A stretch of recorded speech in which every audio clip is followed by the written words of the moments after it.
निसर्गातील प्रसन्न वातावरण, मंदिर आणि घराघरातून घुमणाऱ्या शांती संगीताची जागा समाजातील कलह आणि कलुषित वातावरणाने अचानक भरून जाते. पुन्हा जर समाजात शांतता नांदायची असेल तर पूर्व पश्चिमेचा संगम व्हावा असा आशावाद 1925 साली गुरुदेव रवींद्रनाथ टागोरांनी आपल्या कवितेच्या माध्यमातून व्यक्त केला. निसर्ग आणि मानवतेची पूजा सांगणारं हे महात्म्य गुरुदेवांनी स्वतः भैरवी रागामध्ये संगीतबद्ध करून लोकांसमोर मांडलं. तेच पूजागीत रवींद्र संगीताच्या आधाराने नृत्याच्या माध्यमातून अथश्री पाषाण आपल्यासमोर सादर करीत आहे. गीतसंकलन उमा परांजपे, नृत्य दिग्दर्शन अरुणा जोगळेकर, अलका पालेकर, सहाय्य गीता सुंदरेश, हरी सुंदरेश, आरती वैद्य, पुष्पा सेलम, हेमा दातार. अथश्री पाषाण.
लोकांना बी काय होतं, मोबाईल नंबर दिला नाही.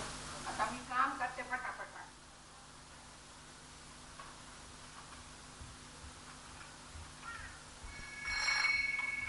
अरे देवा, काय कटकट लावली आहे. पंडितांचं घर? हो, पाषाण सुत्रोड, इंद्रधनुष बंगला. आता बरोबर आहे. तुम्ही 11:20 या. चल, आता काय राहिलं, पाणी आले.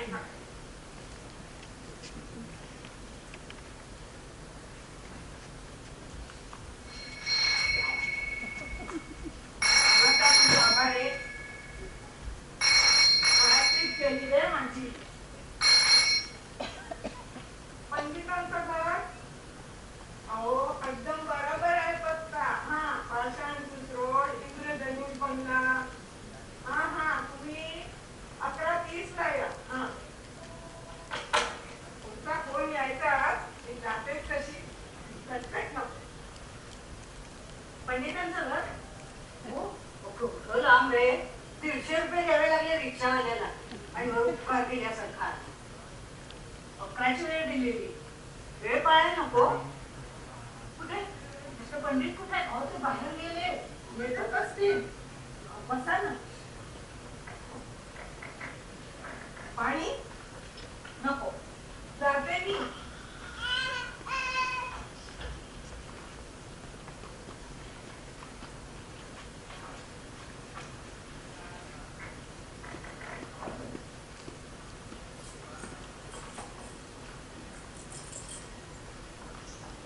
पंडित कुठे आहे? तुम्हाला कितीची वेळ दिली होती? 11:10ची. मला 11ची. अजून पत्ता नाहीये. तुमचं नाव काय? हेमा दातार. तुमचं? मी उमा परांजपे. तुम्ही कुठे राहता? प्रभात रोडून. उच्च कुठे आहे हा बंगला? तुम्ही? मी डेक्कनला राहते.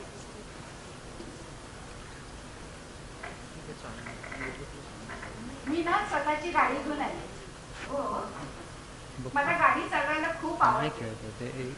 आता आपण असं करू की मी माझा इंटरव्ह्यू होईपर्यंत तुम्ही थांबा.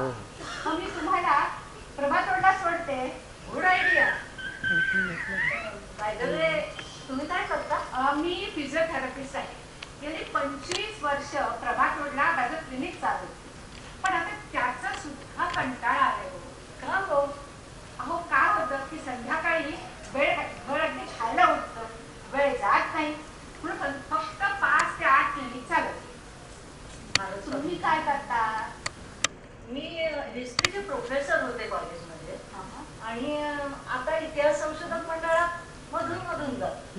बापरे, हिस्ट्री म्हटलं ना की माझ्या पोटात अगदी गोळा येतो. नाही, फार सुंदर विषय, व्हेरी इंटरेस्टिंग. आपल्याला इतिहासातूनच सगळं कळतं ना. ते तर खरं आहे, पण मला एक तुम्हाला प्रश्न विचारायचा आहे. तुम्हाला 11ची वेळ दिली, मला 11:10ची वेळ दिली. एवढा महत्वाचा विषय हे पंडित 10 मिनिटात कसा संपवणार आहे? काय हो, त्यांच्याजवळ बोलायला आणि डिस्कशन करायला आधी ते पंडित येऊ द्यात तर खरे. मला तर अगदी कंटाळाला बसून. मला तर वाटतंय या पंडितांना वेळेची अजिबात शिस्त दिसत नाहीये. हो, शिवाजीनं जर अफजल खानासाठी वेळ पाळली नसती ना तर अफजल खानाचा अपघात झाला नसता आणि सगळा इतिहास पालटून गेला असता. बरं, ठीक आहे. बसा. येते पंडित.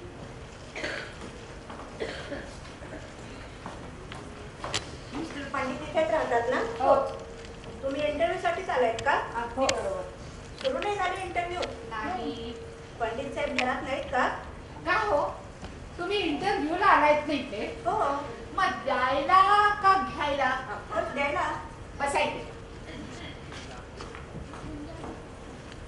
त्या पंडितांना साहेब म्हणायची काय गरज आहे? आपण काय त्यांचे नोकर आहोत?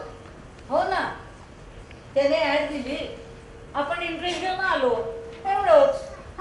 म्हणून काय त्यांना आपल्यावर दादागिरी करायचा अधिकार नाहीये. आणि लेट येऊन वर दादागिरी करते. अगदी बरोबर. तुमच्या हातामध्ये एवढं काय फाईल वगैरे? प्रत्येक गोष्ट योग्य ठिकाणी ठेवली पाहिजे. मला व्यवस्थितपणा आवडतो. पंडितांनाही मी सांगणार आहे, त्यांचा सावळा गोंधळ मला पटणार नाही. हो पण हे पेपर्स कशाला एवढे? मग कोणत्या वर्तमानपत्रात किती वर्तमानपत्रात ऍड आली त्याचं रेकॉर्ड नको आपल्याजवळ?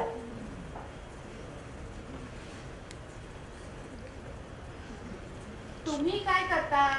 मी सचिवालयात सांस्कृतिक खात्याच्या सचिवांची PA होते. बरोबर आहे, लक्षात आलंच. सगळा गोंधळ नुसत्या फाईल गोळा करायच्या आणि कोणती फाईल केव्हा कुठे पाठवायची तेच ठरवणार नाही.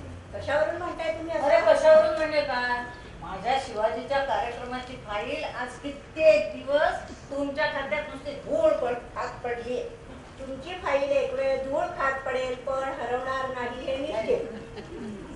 काय हो, तुम्ही दोघी माझी चौकशी करताय, तुमच्याबद्दल सांगा ना. हो, मी सगळ्यात पहिली इथे आले. माझी सगळी माहिती हिला आहे, ही सांगेल तुम्हाला सगळं.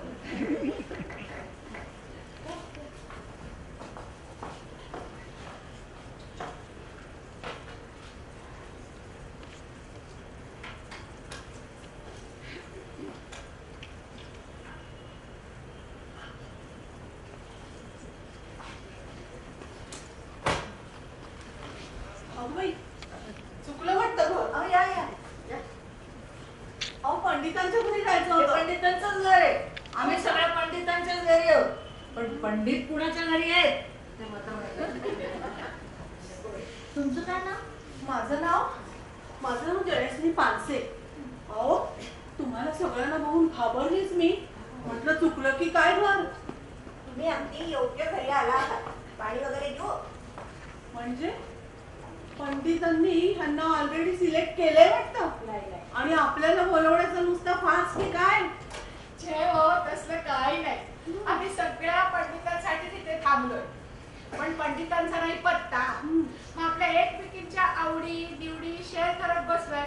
टाइमपास. हो, वेळ आणि पैसा या दोन्हीचा अपव्यय झाला ना की मला भयंकर राग येतो, चिडचिड होते माझी. अगदी दोन्ही सार्थकी लागले पाहिजे. आणि या माणसाच्या घरात सगळी बायकांची मासिक, एक चांगलं वाचण्यासारखं पुस्तक नाहीये. आता त्यांना काय माहित की त्यांच्याकडे प्रोफेसर बाई येणार आहेत म्हणून. आता उद्या मी म्हटलं की इथे मला सायकल हवी तर चालेल का? कॉम्प्युटर. हा. कॉम्प्युटर हल्ली खूप कॉमन आहे. त्याच्यावर गेम वगैरे खेळायला मजा येते हो कधीतरी. कॉम्प्युटरवर गेम खेळता? नातवानी शिकवलाय कॉम्प्युटर. वेळ घालवायला तेवढंच एक साधन हो. काय तो शिकला ना की बरं असतं जरा. वेळ घालवायला तेवढंच एक साधन आहे. आता शिवाय नाही गुगल, आणि गुगलवर गेलं ना की पटापट सगळी माहिती कळते बघा. नाही तर मिस्टर पंडितांना पण सांगणार आहे. मिस्टर पंडित मला अगदी एक नंबरचे चॅप्टर वाटतंय. जर नाही त्यांना काही वेळेचं भान नाही. मोबाईल नंबर तरी कुठे दिलाय? हो ना, असता तरी काय उपयोग? ते पण बरोबर यायचं आहे. नसेल तर मग चौकस करून टाकतील. खरे खरे. हे अगदी बरोबर आहे. कॉम्प्युटरचं काय म्हणत होतात तुम्ही? कॉम्प्युटरमुळे एक फायदा होतो बघा. तुम्हाला मी शिकवीन पाहिजे तर हवा असेल तर बघा. अगदी. हा, त्याच्यामुळे एक फायदा होतो. ह्याच्यावर गेलं ना सगळी बिलं ऑनलाईन भरता येतात. शिवाय लाईनीत उभं राहायची कटकट नाही. आणि हा असला फायलींचा पसारा नाही. गुगलवर गेलं ना की पटापट सगळी माहिती कळते. म्हटलं ना तुम्हाला. पण मी आता मिस्टर पंडितांना सांगणार आहे. काय सांगणार ते अगदी चॅप्टर आहे. तुम्ही सांगितलं ना, अजिबात त्यांचं हे लक्ष नसेल. ते मोबाईल नंबर दिला नाहीये, त्याचा काही पत्ता नाहीये. वाट बघत बसायचं. माझ्या नशिबात कॉम्प्युटर काय TV सुद्धा नाहीये.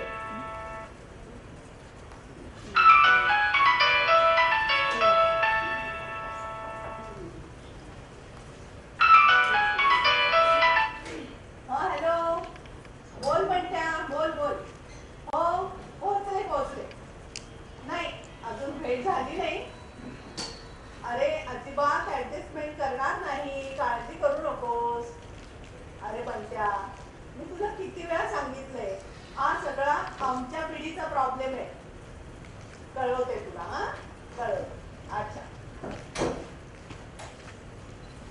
नातवाचा फोन होता. बाई, नातवाचा फोन येतो तुम्हाला? हो ना. या आम्हाला आमच्या मुलांच्या फोनसाठी ताटकळत बसावं लागतं. नातवाचा तो दूरच राहिला. आमच्याकडे फोन येतात पण फक्त जुजबी चौकशी, मनातलं काही सांगताच येत नाही. माझा मुलगा आणि सून परदेशात, पण मुलाला नातवाला माझ्या शिक्षणासाठी इकडे ठेवले बरं का. ह्या ऍड बद्दल त्याला मी माझं मत सांगितलं. पण म्हणाला, आजी सुरू आहे पण भावनेच्या भरात निर्णय घेऊ नकोस. आजपर्यंत तू खूप खूप ऍडजस्टमेंट केली सगळ्यांबरोबर असं म्हणाला. किती अगदी बरोबर बोलला तो. आपल्या पिढीतल्या सर्व स्त्रियांनी खूप ऍडजस्टमेंट केलेली आहे. पण आता मला काय, माझ्यासाठी वेळ देणारा, माझ्या भावना जपणारा एक सोबती. संध्याकाळ झाली ना की मन अगदी घाबरं होतं हो. काय होतं माहितीये का, एकटी राहते आणि मग रात्री अपरात्री मला काय व्हायला लागलं तर मी हाक तरी कोणाला मारायची. म्हणजे तुम्हाला दोघांना एक बेडरूम शेअर करायला आवडेल? नाही नाही नाही, तसं नाही. मग पण सकाळी एकत्र बसून चहा प्यायला, वर्तमानपत्रातल्या बातम्या शेअर करायला, संध्याकाळी सिनेमा नाटकाला जायला, असं एक सोबती हवंय गो. त्यालाही त्याचं स्वातंत्र्य मिळेल, आपल्यालाही आपलं स्वातंत्र्य मिळेल. अगदी बरोबर, करेक्ट. खरं म्हणजे असे पुष्कळ ग्रुप असतात. हो ना. विशी, वाचन, रमी. खरं पण ते आपले कार्यक्रमही करीत असतात. तरी सुद्धा कधी ना कधी आपल्याला एकटेपणा जाणवतो. आजारपणात नातेवाईकांनी आणि मित्रांनी कितीही मदत केली तरी उपकाराची भावना जाणवते. कोणाला हक्काने का वाढी सांगता येत नाही. आपली सगळ्यांची मतं किती छान केली. पण त्या पंडिताच्या मनात काय आहे ते आता कसं कळणार? अहो, ते इथे आल्याशिवाय आणि आपल्याजवळ बोलल्याशिवाय काय करणार त्यांची मतं?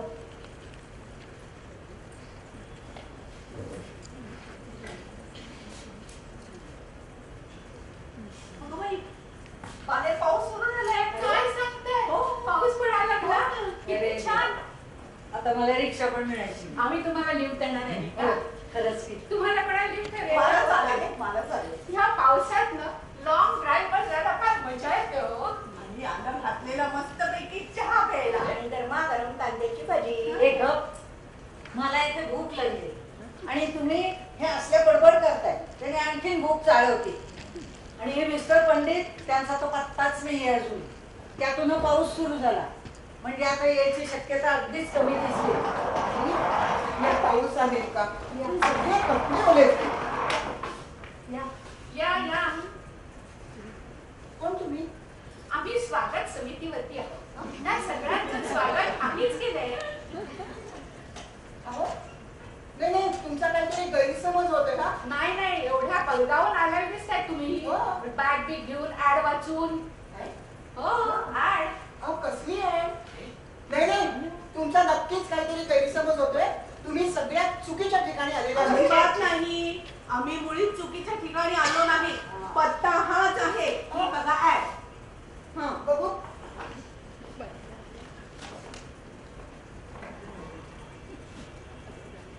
लिव्ह इन रिलेशनशिप साठी मी 75 वर्षाचा, सधन, कोणतीही कौटुंबिक जबाबदारी नसणारा, कोणत्याही व्याधी आजार नसलेला विधूर लिव्ह इन रिलेशनशिप मध्ये राहण्यास तयार आहे.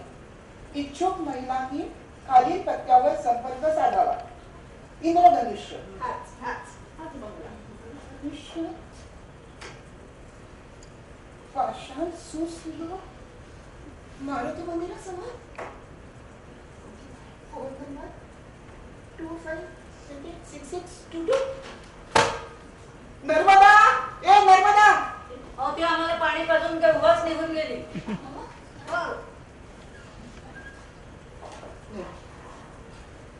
सॉरी, म्हणजे तुम्ही सगळ्या योग्य पत्त्यावरती चाललाय. अहो, ते सगळं ठीक आहे. तुम्ही कोण?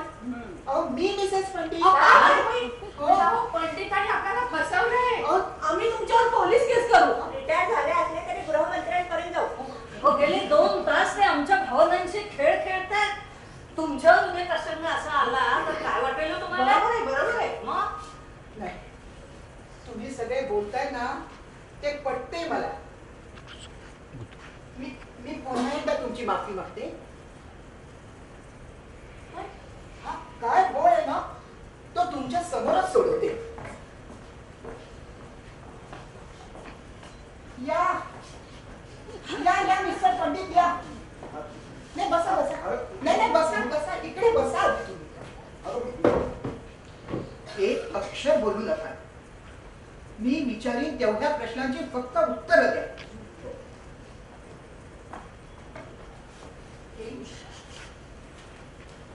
यादी तुम्ही दिली होती.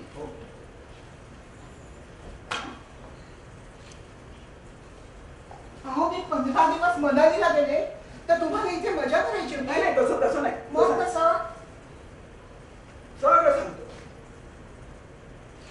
ही ऍड मी दिली आहे खरं आहे, पण माझा उद्देश वाईट नव्हता. हो तुमचा उद्देश चांगला की वाईट आहे आम्ही नंतर ठरवू.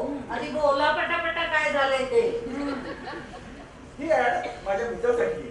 हा सगळं दोषासाठी. काय जोशी प्रोजेक्टसाठी त्यांना कधीपासून लिव्हिंग रिलेशनशिप मध्ये राहावंसं वाटू लागलंय. गेले 15 दिवस तू नव्हतीस ना, तर दोषावरती माझ्याशी मन मोकळं करून बोल. त्याला फार एकटं वाटतंय. एकटं कशाने कायम आपल्या दोघांबरोबर तरच करते. हेच त्याला ऑकवर्ड होते. तो म्हणाला मी एकटा म्हणून तुम्ही दोघं माझी फार काळजी करता, पण मला माझं स्वतःच कोणते हवंय म्हणून मला मी ऍड केली. मी 4 दिवसांनी येणारच होते ना, मग जरा थांबला असता तर काही बिघडलं असतं का. आणि काय हो ते जोशी कुठे आहे? तर ते आत लपून बसले तुमच्यासारखेच. ते का नाही आले आमच्या समोर.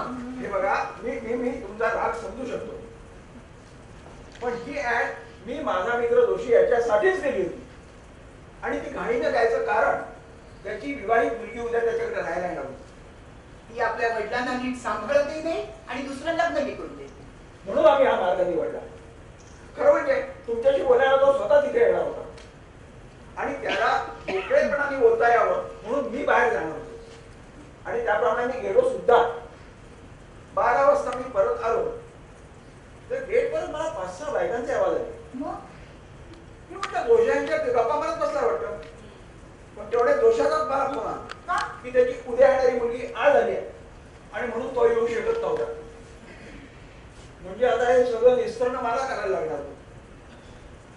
यांचे आवाज ऐकून माझी काही हिंमत झाली नाही. मी आपला मागल्या दाराने घरात आलो आणि आता या प्रसंगाला कसं सामोरं जावं असा विचार करत होतो. एवढ्या देवासाठी तू जाणार देवा कशाला एवढा उचापती करायच्या. त्या पंडितांना आपल्या मुलीला तोड द्यायची हिंमत नाही. हे असले नसते ऍडजस्टमेंट कशाला करायला जातात हो. मी नाही का माझ्या नातवाशी बोलून आले.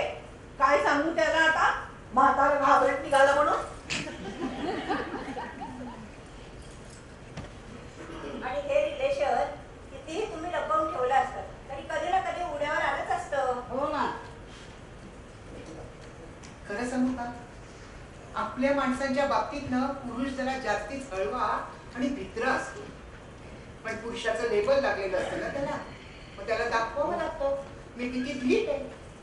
आपण बायका रडतो सगळ्यांसमोर म्हणून भित्र वाटतो, पण वेळ आली तर बायकाच मनाने खंबीर होतात. आता हेच बघा, ह्या बाईंनी एवढा गंभीर विषय आपल्या नातवाबरोबर डिस्कस केला आणि तुम्ही अहो ऍड दिली. पण साधं समोर जायचं बायकांच्या समोर तुम्हाला धाडच झालं नाही. खरं सांगू का मी जोशी भाऊजींच्यासाठी मनालीहून येताना एक सरप्राईज घेऊन आले होते.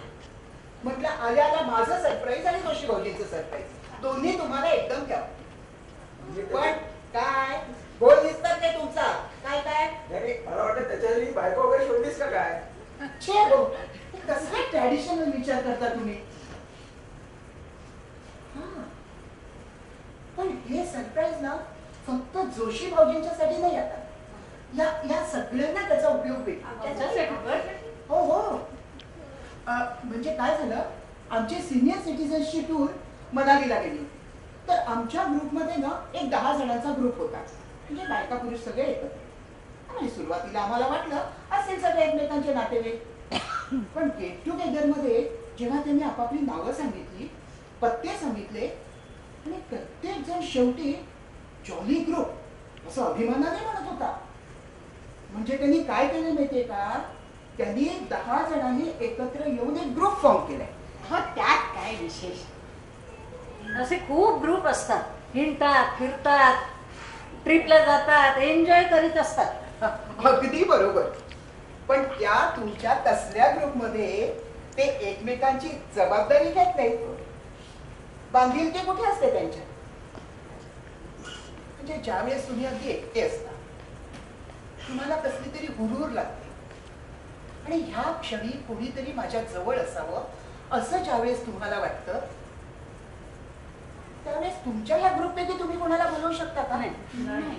अहो, नाहीच बोलवू शकत. म्हणून तर तुम्ही का लिव्हिंगचा पर्याय निवडला. मग मी तेच सांगते, जॉली ग्रुपचं हेच वैशिष्ट्य आहे. प्रत्येक जण स्वतंत्र आहे आणि तरीही तो एकमेकांशी बांधला गेलाय. हे कसं शक्य आहे? हे बघा, पंडित म्हणतात ना ते अगदी बरोबर. हे कसं शक्य आहे? अहो ऐका ना, आम्ही सगळी नीट चौकशी करून आलेली आहे. म्हणजे त्यांच्या ग्रुपमध्ये ना सगळ्यांना आपापल्या आवडत्या जबाबदाऱ्या वाटून दिल्या.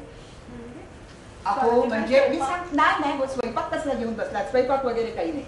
म्हणजे जो सकाळी पहाटे लवकर उठतो त्यांनी उठल्याबरोबर सगळ्यांना गुड मॉर्निंग कॉल द्यायचा आणि त्याला सगळ्यांनी रिप्लाय द्यायचा. हे पण हल्ली कॉमन झालेलं आहे अगदी.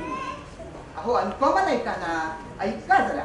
मग गुड मॉर्निंग कॉल झाला की मग लंच, मग इव्हनिंग, मग डिनर आणि मग रात्री गुड नाईट कॉल.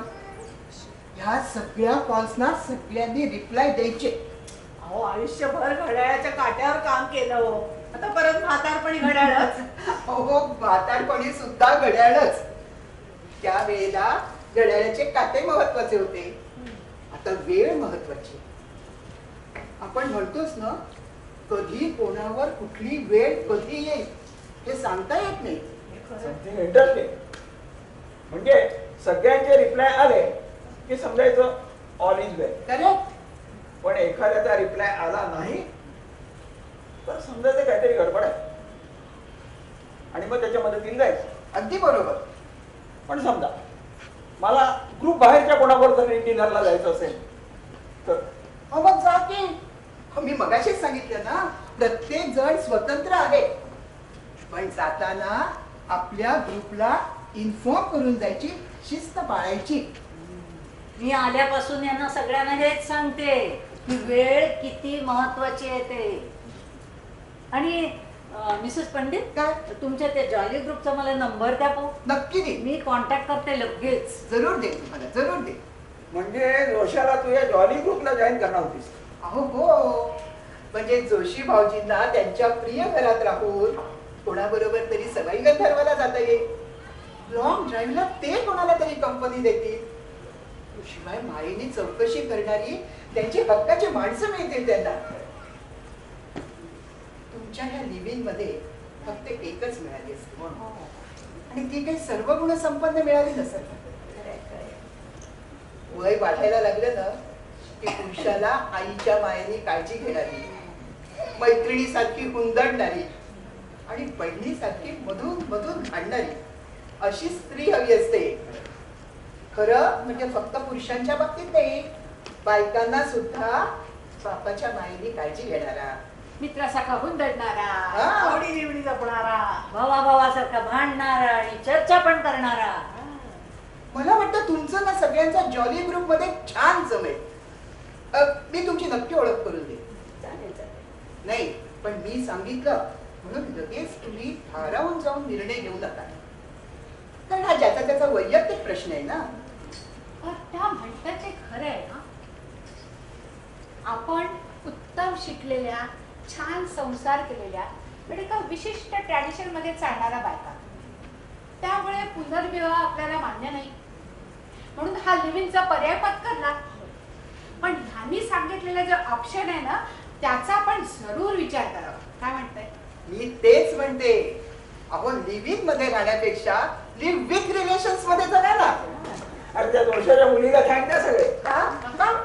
ती उद्या ऐवजी आज आली नसती तर हा पर्याय मिळालाच नाही. खरे खरे खरे. मला एक ना आयडिया सुचते. कसली? तर ते जॉली ग्रुपला जॉईन व्हायच्या ऐवजी आपण आपलाच ग्रुप तयार केला तर. अरे वा, काही छान आहे कल्पना तुमची. पण तुमच्या ह्या ग्रुप मध्ये आम्हाला दोघांना घ्या. अहो, एकटेपणाची वेळ आपल्यावरही कधीतरी येईल ना भविष्यात. चला तर मग आपला जॉली ग्रुप नाही बरं का, आपला ग्रुप एकमेकांच्या आवडी निवडी सांभाळायच्या, वेळेची शिस्त पाळायची, मैत्रीची बांधिलकी जपायची, एकमेकांच्या सुखदुःखात सामील व्हायचं, एकमेकांची जबाबदारी घ्यायची. Okay done. आणि हा हात जोशात. आपल्या गोष्टी आहे तरी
ठेविले हात कटीवर, उभय ठेविले हात कटीवर, पुतळा चैतन्याचा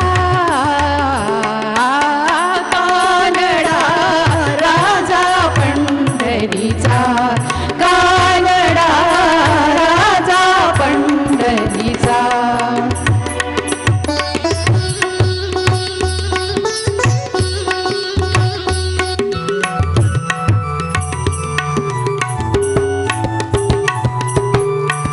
परब्रह्म हे भक्तासाठी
जमिनीचे अलगद उमले रंग उधळले स्वप्नांचे